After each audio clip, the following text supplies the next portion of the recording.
बताते हैं। अब इस तम्बाकू में इतना दोष क्यों बताया, इस तम्बाकू को इतना हानिकारक दोष क्यों बताया, सबसे ज्यादा भयंकर क्यों बताया? इसका कारण है कि मानव शरीर परमात्मा पाने के लिए ही मिलता है। जो पुण्यात्मा परमात्मा चाहते हैं वो मानव शरीर में ही उसकी तलाश खोज और मेहनत मजदूरी करके उस परमात्मा को पा सकते हैं। अन्य इसमें अगर हम भक्ति नहीं करते हैं, परमात्मा नहीं पाते हैं, तो पशु पक्षियों जैसा जीवन ही जीकर हम चले जाते हैं।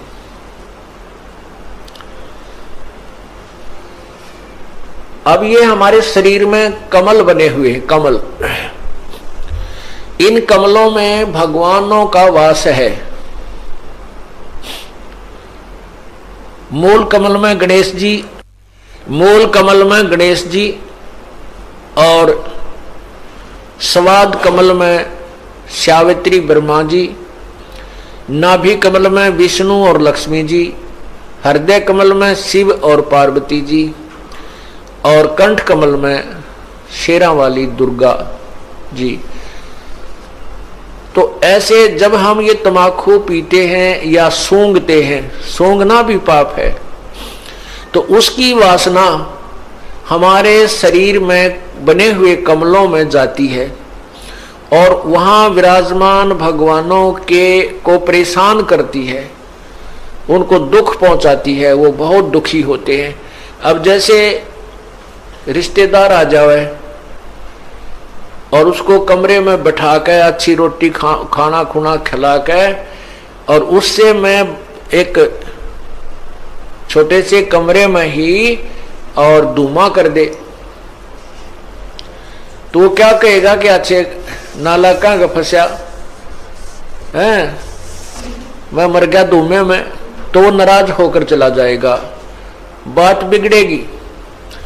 और दूसरा ये है कि जैसे हम तम्बाकू का प्रयोग करते हैं, धुआं बाहर छोड़ते हैं, आप देखिएगा हुक्का पीने वाले के हाथ पर भी निशान पड़ जाता है, और हुक्के की जो वो पाइप होती है उसको भी दूसरे तीसरे दिन साफ करते थे हमारे, देखे हमने बुजुर्ग, तो उसमें इसी मोटी मोटी पापड़ी सी उतरती थी, इतना मैल जम जाता था, उसमें गज लगा लगा कर उसको साफ करते थे, धोते थे।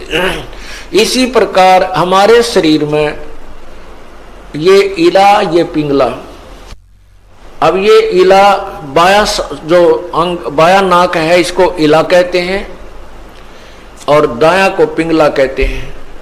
ये इला और पिंगला इन नाकों से संबंधित आगे जाके दो नाड़ियां हैं और इन दोनों के बीच में तीसरी सुषुम्ना नाड़ी है और उस सुषुम्ना को खोल करके ये प्राणी अंदर चलता है, फिर कमलों से होता हुआ फिर त्रिकुटी पर पहुंचता है। और तम्बाकू सबसे पहला काम क्या बिगाड़ता है कि उस सुषुम्ना के जरा से सुराख को और बंद कर देता है, उसको जाम कर देता है, इस मनुष्य जीवन को बर्बाद कर देता है। जब ये मनुष्य जीवन के इस अनमोल शरीर को कंडम कर देता है, उस सुराख को ही बंद कर देता है जिससे परमात्मा मिलना है, इसलिए तम्बाकू सबसे भयंकर और पापदायक है। अब पुण्यात्माओं, तम्बाकू पीने वाले घबराओ नहीं, कहीं ये सोचे हमारा तो बंद हो लिया, हम क्या करेंगे, नहीं। ये श्वास का जो सिमरण हम आपको देते हैं ये इसी काम का है कि इसको पहले उस स्थान को साफ करता है। श्वास के सिमरण से वो उसको साफ करेगा, उस मैल को कति धो देगा, मांझ देगा और उसमें प्रवेश करने योग्य वो स्थान बना देगा। वो तीसरा जिसको कहते हैं ना, तीसरी नाड़ी, वो साफ कर देगा। तो यहां क्या बताते हैं,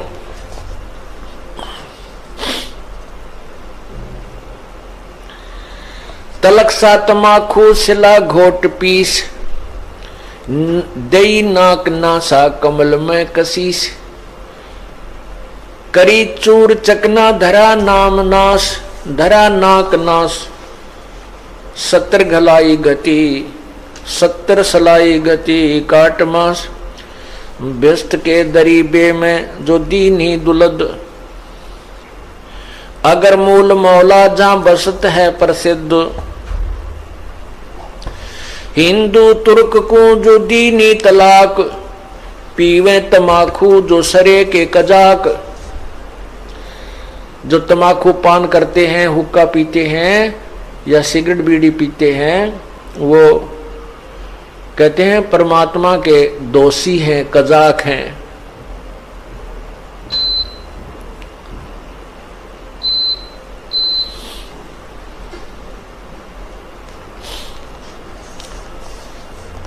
अब फिर क्या बताते हैं हिंदू लोग तमाकू प्रयोग करते हैं और उधर से गाय को माता के दर्जे में लेते हैं, गाय को माता मानते हैं। तमाकू की उत्पत्ति कैसे हुई? एक ऋषि का साधु था राजा, एक ऋषि का साधु राजा था और एक दिन राजा ने अपने साधु ऋषि को आमंत्रित किया अपने घर पर जलपान के लिए।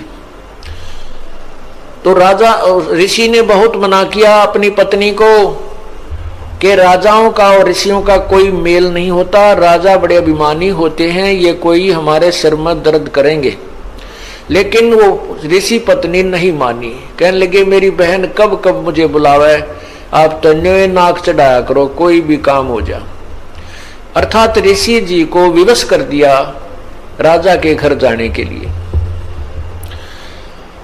अब राजा के घर गए तो राजा ने अपनी जो महिमा बना दिखाने के लिए और ऋषि पत्नी को प्रभावित करने के लिए बहुत अच्छे आहार मेज पोस्ट मेज का ऊपर काजू किस्मत सेब संतरे कर नाना प्रकार की सब्जी बनवा के जलेबी कचौड़ी पकौड़ी दही खीर हलवा सारे व्यंजन लगवा दिए मेज पे। अब आहार किया ऋषि जी ने भी, ऋषि पत्नी ने भी, सब ने मिलकर आहार किया। अब चलते समय ऋषि जी ने कहना पड़ा जी आप भी हमारे यहाँ आइएगा, एक औपचारिकता होती है। तो राजा ने कहा अवश्य आएंगे, कभी समय मिला तो अवश्य आएंगे।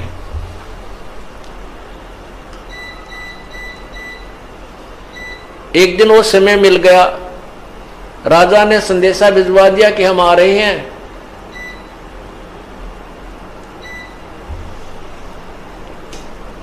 अब ऋषि पत्नी चिंतित हुई कि वो तो सचमुच आ रहे हैं और साथ में ये संदेशा भेज दिया कि मेरे साथ हजारों की संख्या में अंग रक्षक होंगे, मेरे सैनिक होंगे। अब राजा चाहता था कि ऋषि को नीचा दिखाना, ये एक बूंदी बीमारी है साधु, ये दिखाना चाहता था कि मैंने ऐसे ऐसे आहार कराए हैं और ये ऋषि जी कुछ नहीं करा पाएगा, इसकी मिट्टी पलीत होगी। और परमात्मा कहते हैं कबीरा सब जग निर्धना धनवंता ना कोई, धनवंता सो जानियो जप राम नाम धन होए। अब ऋषि जी के पास अपने तप की कमाई थी, अपनी साधना भजन की कमाई थी।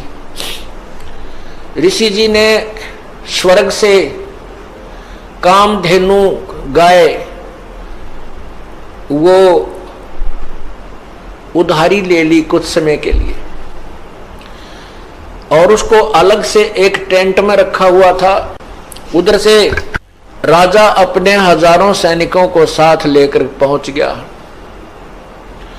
और ऋषि से कहा कि भोजन की तैयारी करवाओ। ऋषि जी ने कहा जी भोजन तैयार है, आप खाना खाइए।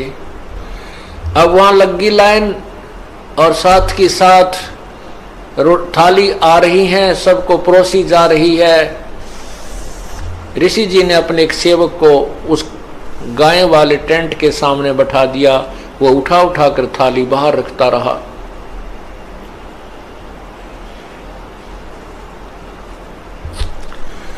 अब जब सब सैनिकों ने खाना खा लिया और ऐसा स्वादिष्ट भोजन उन्होंने कभी नहीं खाया था, तब राजा ने पूछा कि हे ऋषि जी, आपके पास ना कहीं कोई भोजन बनाने की व्यवस्था नजर आ रही है, ना कि तक को चूल्हा डाल रखा तुमने, ना कोई हलवाई बुला रखा, ये ऐसा भोजन, स्वादिष्ट भोजन कहाँ से आ रहा है?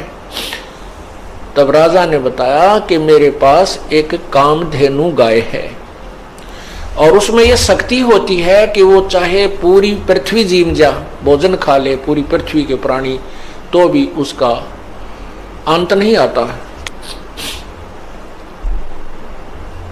तो राजा के अब साधु की यारी दोस्ती इतनी होती है, अब राजा की नीत में खोट आ गया, नीयत में खोट आ गया। उसने सोचा यू कंगाल क्या करेगा, इस गाय का मैं ले चलता हूं, बहुत ज्यादा सेना है मेरे पास और ये गाय सभी आहार करा दिया करेगी।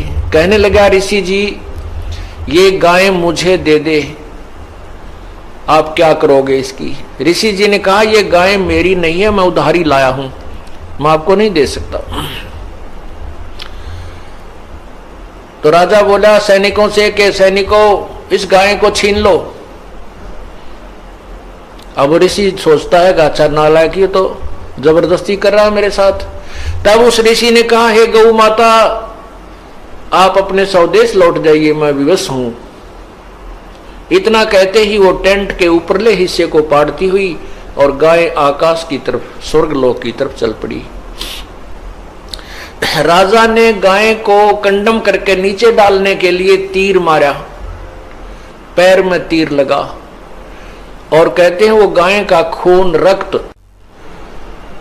और उस टेंट में जो भी कोई वस्तु मांगते थे, इतनी थाली